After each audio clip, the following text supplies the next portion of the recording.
എല്ലാവർക്കും ഹാപ്പി ഓണം. അപ്പൊ last and final Janaki വന്നെത്തി. അപ്പൊ നമ്മള് മൂന്ന് പേരും കൂടെ ഇട്ട ഫുള്ള് ഇത് ഈ ഒരു പൂവ് 3 പെട്ടി സാധനം വന്നു കേട്ടോ. ബാക്കി പിന്നെ ഈ അടുത്തതായി നമ്മുടെ കുഞ്ഞു വന്നിട്ടുണ്ട്. പിന്നെ നമുക്ക്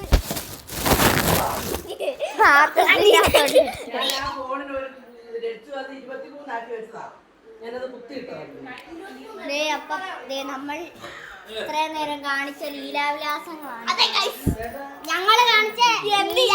കൊച്ചു പിള്ളേരല്ലേ? അതെ അതെ, കൊച്ചു പിള്ളേരല്ലേ. പക്ഷെ ഇത്രയും പൂ നമ്മള് ഒപ്പിച്ചെടുത്തിട്ടുണ്ട് കേട്ടോ. നോക്ക് നോക്ക്, കാണിച്ചേ. കണ്ട ഇത് കണ്ടോ? ഇത് 3 ഉണ്ട്. ഇത് 3 വെട്ടി വന്നു കേട്ടോ. 3 പാത്രത്തിൽ കൊള്ളാവുന്ന. ഈ പിന്നെ ഓറഞ്ച് വെടുക ഞങ്ങൾ പക്ഷെ പ്രതീക്ഷിച്ചില്ല ഒരു പാത്രത്തിൽ കൊള്ളുന്നത്. ജാനകിയാണ് അറിഞ്ഞത്. പക്ഷെ വലിയ അത്യാവശ്യം സൈസുള്ള പാത്രമായിരുന്നു. അതുകൊണ്ടാണ് ഇത് അരിയാനായിരുന്നു എനിക്ക് പാട്. മാത്രമല്ല ഇത് പക്ഷെ ഇവളല്ല അറിഞ്ഞത്, ഞാനാണ് കേട്ടോ അറിഞ്ഞത്.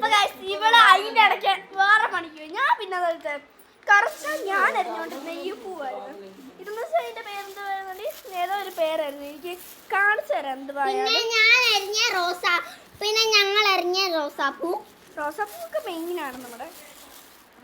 പിന്നെ ഈ ഒരു പൂവുണ്ട്, ഇതിന്റെ പേരറിയില്ല. പിന്നെ അവളെ ഞാൻ അരിഞ്ഞ വീണ്ടും ഇത് ഞാൻ അരിഞ്ഞു. ഇത് ഞാൻ വേഗം അരിഞ്ഞു കഴിഞ്ഞു.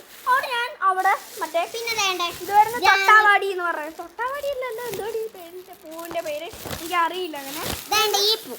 പിന്നെ ഈ ഇതാണ്. ഇത് മുല്ലപ്പൂവാണ്, ആരും തെറ്റിദ്ധരിക്കരുത്. ഇത് മുല്ലപ്പൂവല്ല, ഈ പൂ മുല്ലപ്പൂവല്ല. ഇത് എന്തുവായിരുന്നടി ഈ പൂവിന്റെ പേര്? മഞ്ഞപ്പൂവോ എന്തുവായിരുന്നടി? ജാസ്മിൻ. തെറ്റിയോ? ജാസ്മിൻ ഒന്നുമല്ല, ജമന്തി. അത് തന്നെ ഗൈസ്, ഇത് ജമന്തി പൂവാണ്. എല്ലാ പൂവും കൂടെ നമ്മളെ നിറച്ച് ഇവിടെ വെച്ചേക്കുവാണ്. അപ്പൊ കുറച്ച് കഴിഞ്ഞാൽ ഞങ്ങളുടെ അടുത്ത വീഡിയോ വരും.